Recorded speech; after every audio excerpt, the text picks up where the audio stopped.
3rd chapter, verses 13 through 22. Now who will harm you if you are eager to do what is good? But even if you do suffer for doing what is right, you are blessed. Do not fear what they fear, and do not be intimidated. But in your hearts, sanctify Christ as Lord. Always be ready to make your defense to anyone who demands from you an accounting for the hope that is in you.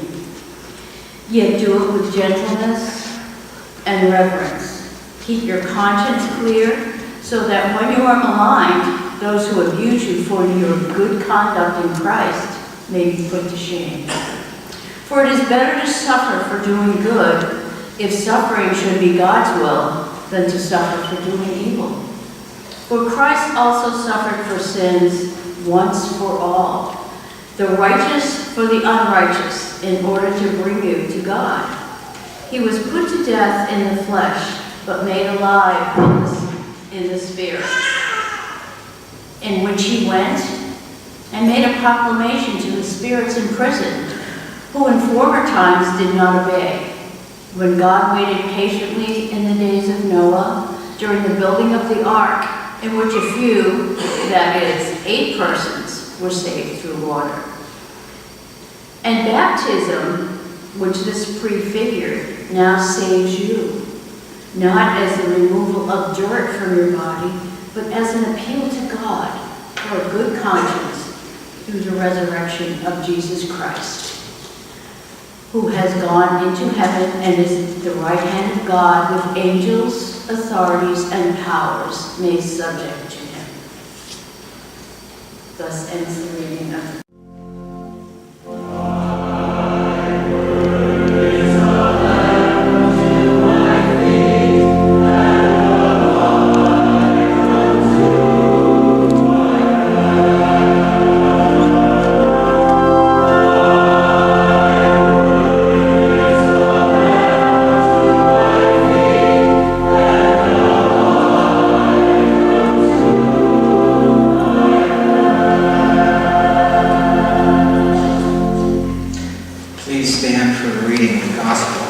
Today's gospel reading comes from the book of John, chapter 14, verses 15 through 21.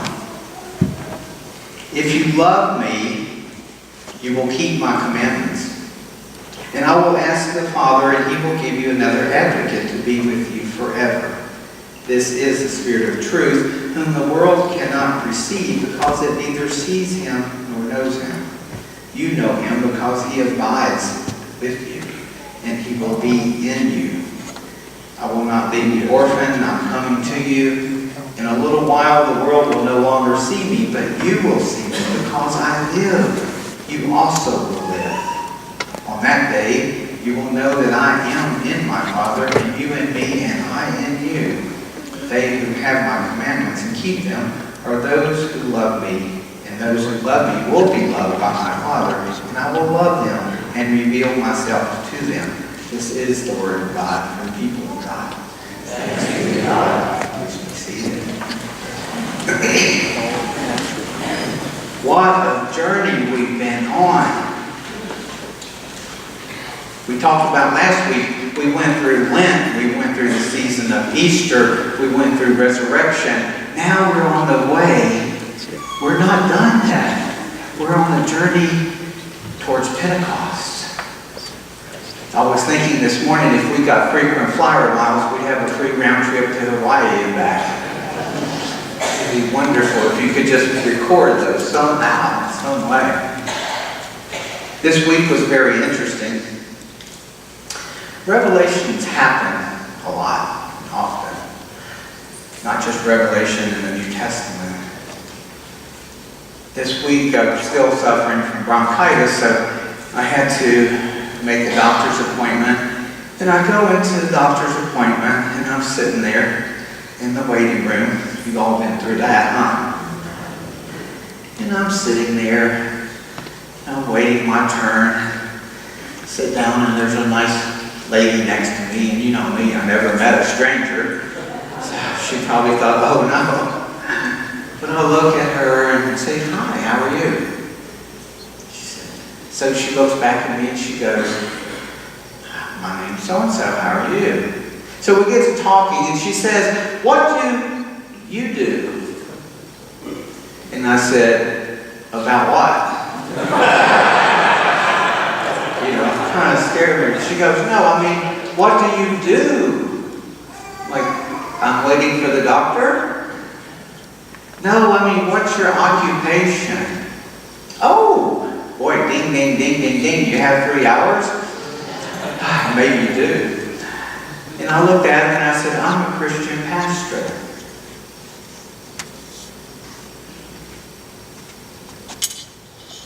She turned away. From the body language, you could just feel it in the air that it made her uncomfortable. And I started thinking in my mind, what can I do? Usually, a lot of times people go, "That's fascinating. You look like an accountant." And I was an accountant for 30 years. But she turns away. So I sat there for the next few minutes and I'm thinking to myself, I know better than to take it personal. And I said, wonder why? What happened? Something along her journey turned her off to the idea of even having a conversation with someone like me. But I'm a good person.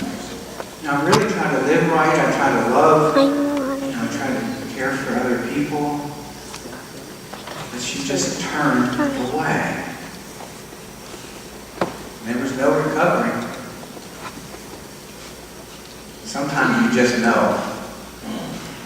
And I thought, was it something in her childhood? Or maybe was it a bad experience as an adult that turned her away from the idea of Christianity or religion? Then I thought about this. I thought, what if she even grew up without any organized religion, and if she's like the rest of us, just watches the news? It's spiritual warfare. You have conservatives and you have liberals doing anything at any cost to be right.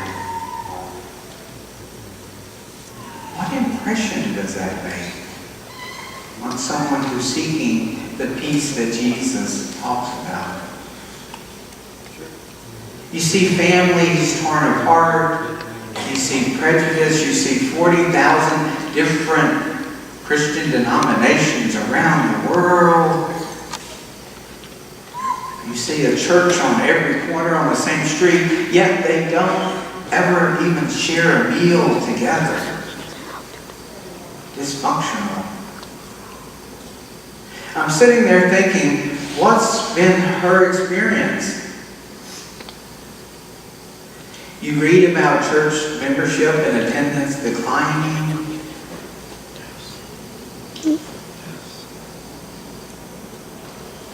Sounds like a change is needed. A big change. And it just made me sad.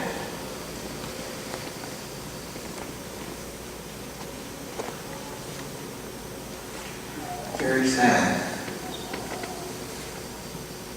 Remember back in the 80s and 90s, you could build a church building on the corner and it would be filled. It could be called a church of what's happening now, and it'd be filled on Sunday morning. It's not like that now.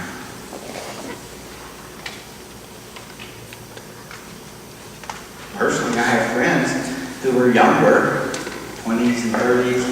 They follow Buddhism now, and I ask them why. You grew up Christian. Not that I love Buddhism. But they tell me, they go, because it's about peace.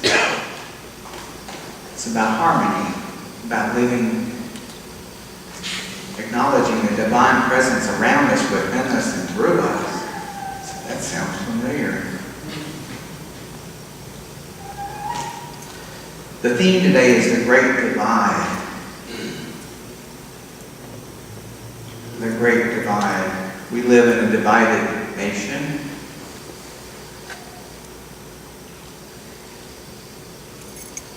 The church has actually taught us historically that God's up there and we're down here. I remember those days a few decades ago. Now I really believe that. Not that God is everywhere. And God is. Then the lectionary readings come today. And we're looking last week in the first part of John chapter 14. Jesus shared with us, He's parenting us. He's preparing us for the Pentecost season. He's like a parent teaching his children how to handle the changes that are going to come along in our lives. I won't be no longer with you in presence physically, but I'll always be with you. The Father lives through me. The Father lives through you. He's teaching us such valuable lessons. He's preparing those in that community at the time who viewed Christians with suspicion and hostility, kind of like today. But it was 2,000 years ago. But he's teaching his followers how to deal with this hostility that's felt towards Christians and how Christians are viewed. And isn't it sad in some regards we're not any different today? But there's a choice. The divide is I have this side pulling me on this side and this side pulling me on this side. The choice is up to us to say yes, to follow this wisdom and this way that Peter and John both share with us. I love it. The scriptures teach us everything we need to know. First Peter shares with us, but even if you do suffer for doing what is right, you are blessed. Don't fear what they fear. He's talking about people intimidating other people. And what it made me realize is that what's behind intimidation is fear. Fear is what's behind intimidation. Because Peter says, don't be intimidated. He says, be confident in your conviction, but in your hearts sanctify Christ as Lord. That's kind of hard because when we do, we have to admit we're not in control. Wow. It's like a therapy session. We're not in control. It says, always be ready to make your defense to anyone who demands from you an accounting for the hope that is in you. Now, wait a minute. Always be ready, Corinne. Always be ready to make your defense. What is your defense? I invite us all to think about that today. What's our defense when people approach us? I had one person tell me one time, they said, how can you wear that symbol around your neck? That cross. That cross signifies to me the worst of humanity. It reminds me of blood and sweat and suffering and pain. Wow.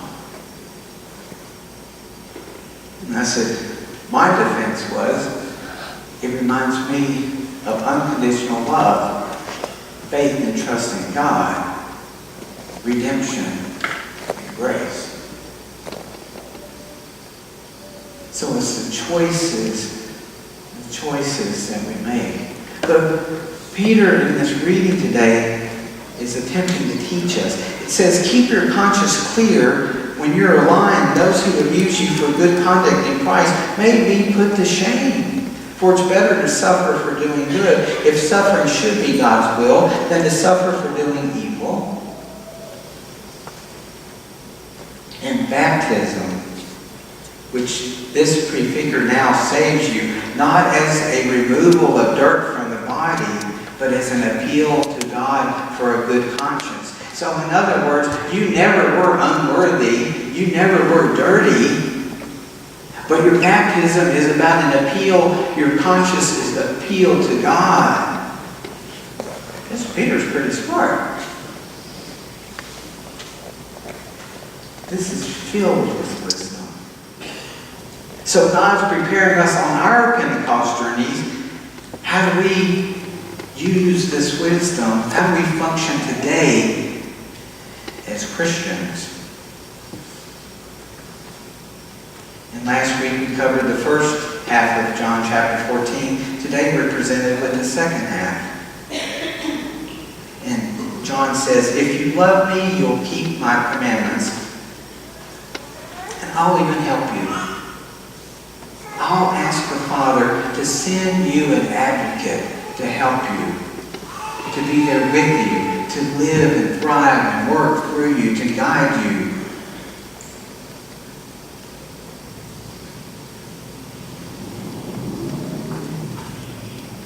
Amazing. Later on in John chapter 14, verse 27, the same chapters, Jesus says, peace I leave with you, my peace I give to you. I do not give to you as the world gives. Still fascinates me. My peace. It is a different kind of peace. It's a peace, it's something that the world can't take away. The world can try, whatever forces you want to call them or even ourselves, but it can't be taken away. It's not the peace that the world gives. So sometimes as pastors, what you do is you look at the lectionary reading and you go, let me look at the reading before that one and after that one. The reading after the 1 Peter reading today was the gem. Wow, I never looked at it that way. So I got on Amazon.com and 1 Peter actually shipped me a book overnight. Express. I couldn't wait to order it. It says the 1 Peter Guide to Christian Stewardship. Wow, it's mine. Yes. He said that was a big binder though. But wait a minute. When I opened it up, there are 7 pages, one for each day of the week. What's that about? That was 1995. Then I looked at 1 Peter chapter 14. They just copied it right out of his writing directly into here. And the title was Ways to Live Christian Stewardship is the title in the Bible. That goes hand in hand. Jesus is preparing us on how to live as Christians.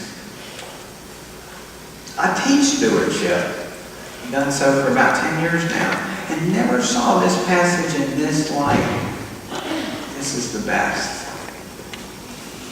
So he shares with us, number 1, live the rest of your early life no longer by human desires, but by the will of God.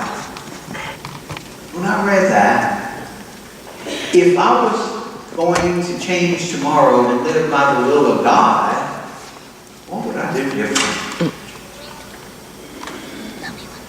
Wow, that's a sermon series. I couldn't wait to read ahead. Number 2, Peter shares with us, be serious and discipline yourselves for the sake of your prayers. Oh my, now we're getting in deeper water. He's asking me to be serious and discipline myself and to pray. 3, above all, maintain constant love for one another, for love covers a multitude of sins. Wow. 4, be hospitable to one another without complaining. Uh-oh, now you're asking too much. I had to clean my house. I had to wipe my floors off. I had to clean out the litter box. All these things just because I knew you were coming over for dinner. Then I had to go to Publix and fight the crowds and all. But I wanted to have you for dinner. You're such a blessing. Thanks. Uh-oh, I still heard that before. Did he have to add the without complaining part? I think he knew us.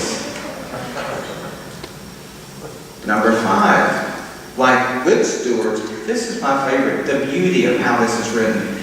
Number 5, like good stewards of the manifold grace of God, serve one another with whatever gift each of you has received.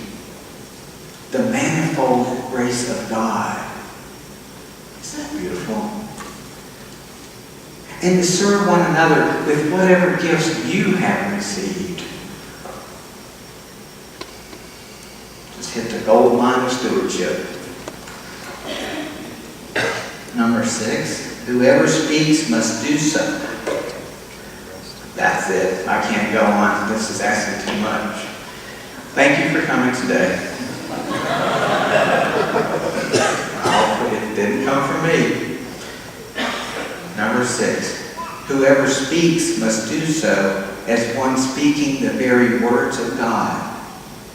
Whosoever serves must do so with the strength that God supplies, so that God may be glorified in all things. So when you speak, you're speaking the very words of God.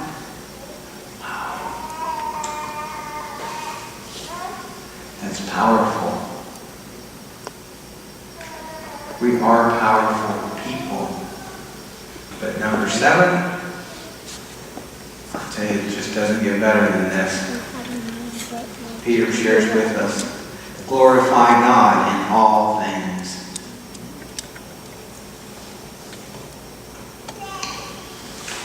That's the First Peter Guide to Christian Stewardship. I love this book. It's a short, easy read. It's full of wisdom.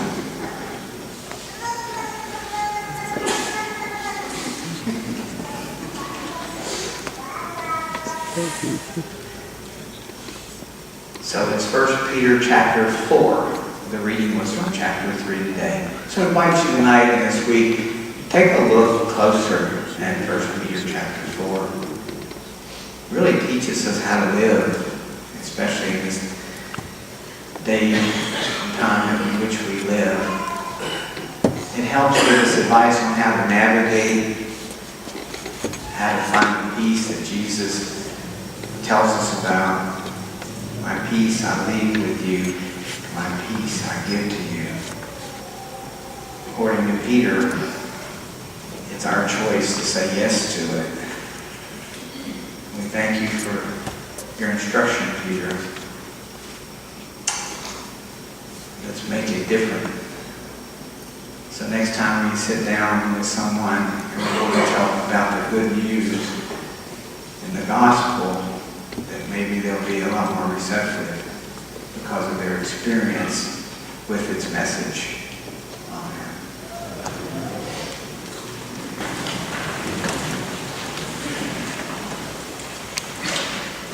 This time we ask our new members, people who've gone through our membership class recently in the last few weeks, to come forward.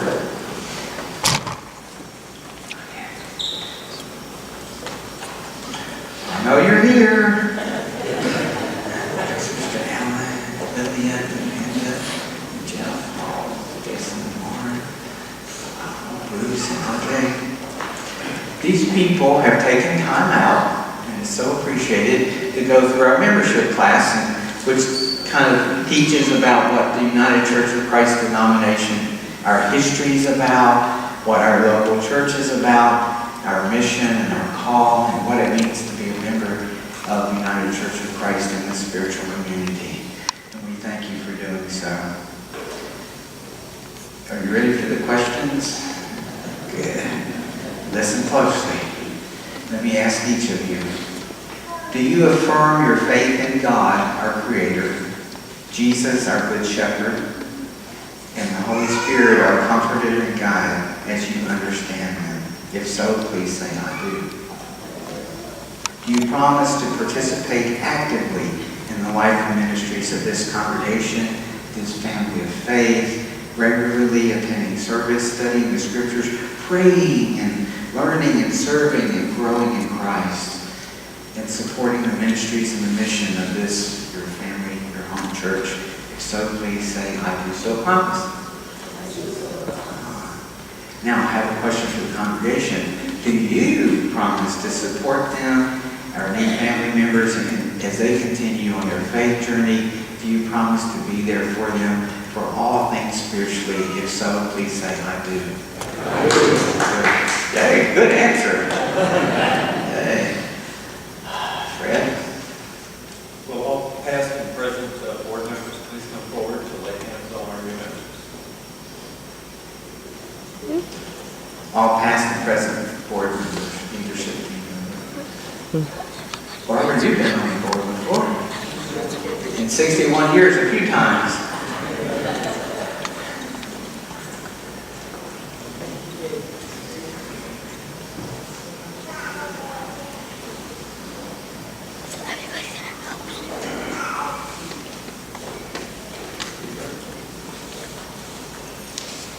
Returning board, we ask that you take your arms and wrap them around each of these names. We invite them into our family. We hope that you bless them. And we welcome each one of you in the name of our living Christ Jesus. Now, this time, before, I'd like you to introduce yourself. If you want to start at that end, Alan, and come this way. Sure. My name is Bruce Gray, transplant from Boston, Massachusetts, and I was involved with the United Church of Christ, Old South Church of Boston. And I welcome to the church and the grace to be Thank you. Patrick. Yes. Microphone, yeah.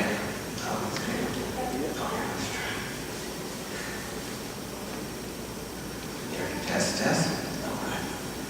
Hi, I'm Lillian Diaz Montañez, and I have been coming here for about a year. I started cleaning the chapel here, and I love this church.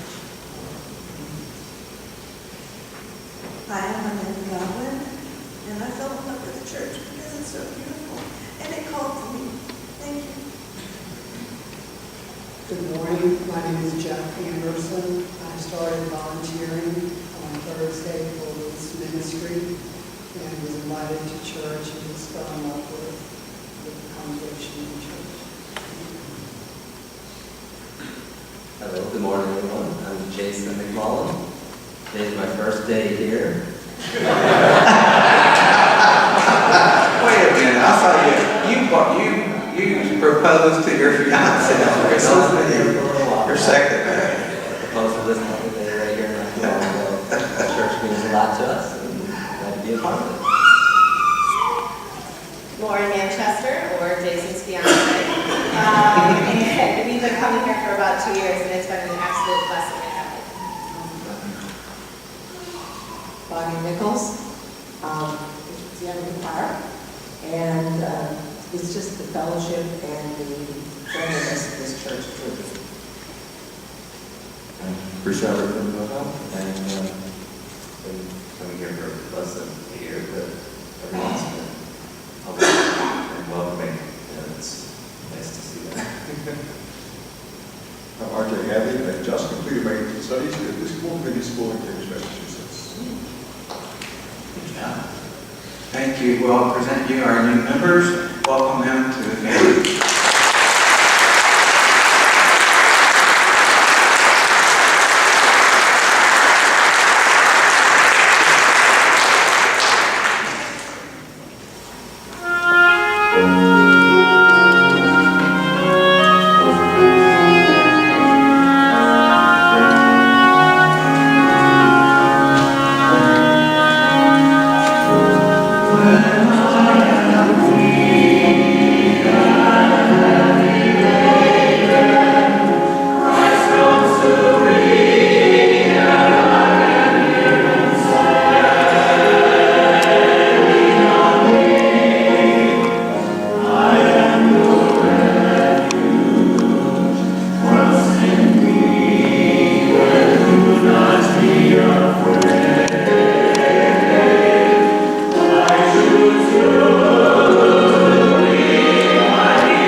hope you were touched today by God's love and grace while viewing our worship service, and we hope to see you in person one day. We at the United Church of Christ, Fort Lauderdale, are an open and affirming church that believes in equality for all. We have many ministries that reach out to the needs of those in our community, and there's always something here for everyone to be involved in. We believe that God is still speaking and that our ministry outreach can only continue its vital mission in bringing people to Christ through the support of people just like you. Please visit our website, uccftl.org,